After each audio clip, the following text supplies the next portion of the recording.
Okay, so we got a gasket on there now.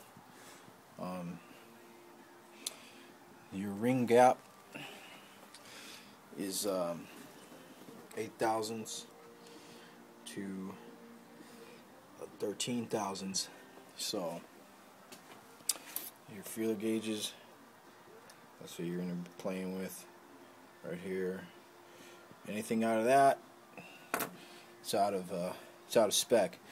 Okay, it's a little bit better for them to be in the higher spectrum when you're gapping them, because normally new ones, once you get them in there, you get them in here, you put them in like this, and then you just lay them down.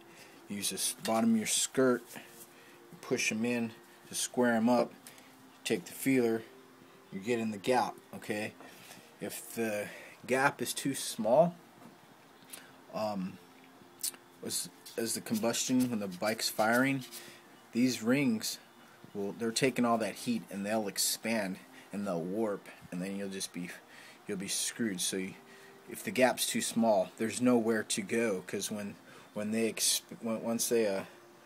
start expanding, the gap's gonna close, because there's nowhere for it to go except for the gap to close. So then you got no gap, which is not good either. It's just, you got to have that gap. So it's always to be a little higher when they're new. A lot of times the first thing you see when you go to gap them is that the gap is too small. So that's critical. So I was measuring. I had my caliper. I was measuring, the width and the depth of the grooves.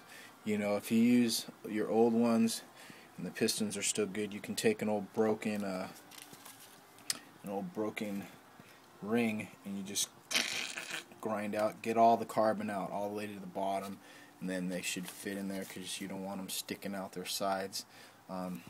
Check the grooves, the ring grooves. The rings are marked.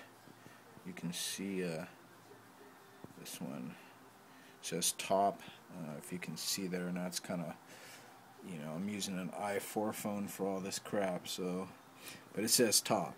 So you get in the top groove, see that it's okay, it's not too tight, so they gave me the right rings.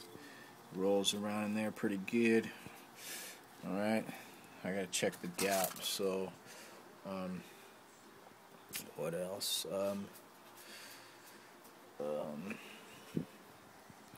Yeah, I wish I had a second person right now, because then I could I might have to bring out my other camera and do all this, or find a way to prop up this camera, because I need both hands when doing this. But with also the bore, it's the same thing with when you put these rings in with the gap. You put them in the bottom of the bore, because there's it's a taper and it's bigger at the top, so you want it at the bottom where it's the tightest in the cylinder, because the pistons slap the most when they're up at the top. So be a slight taper like your old ones or whatever, and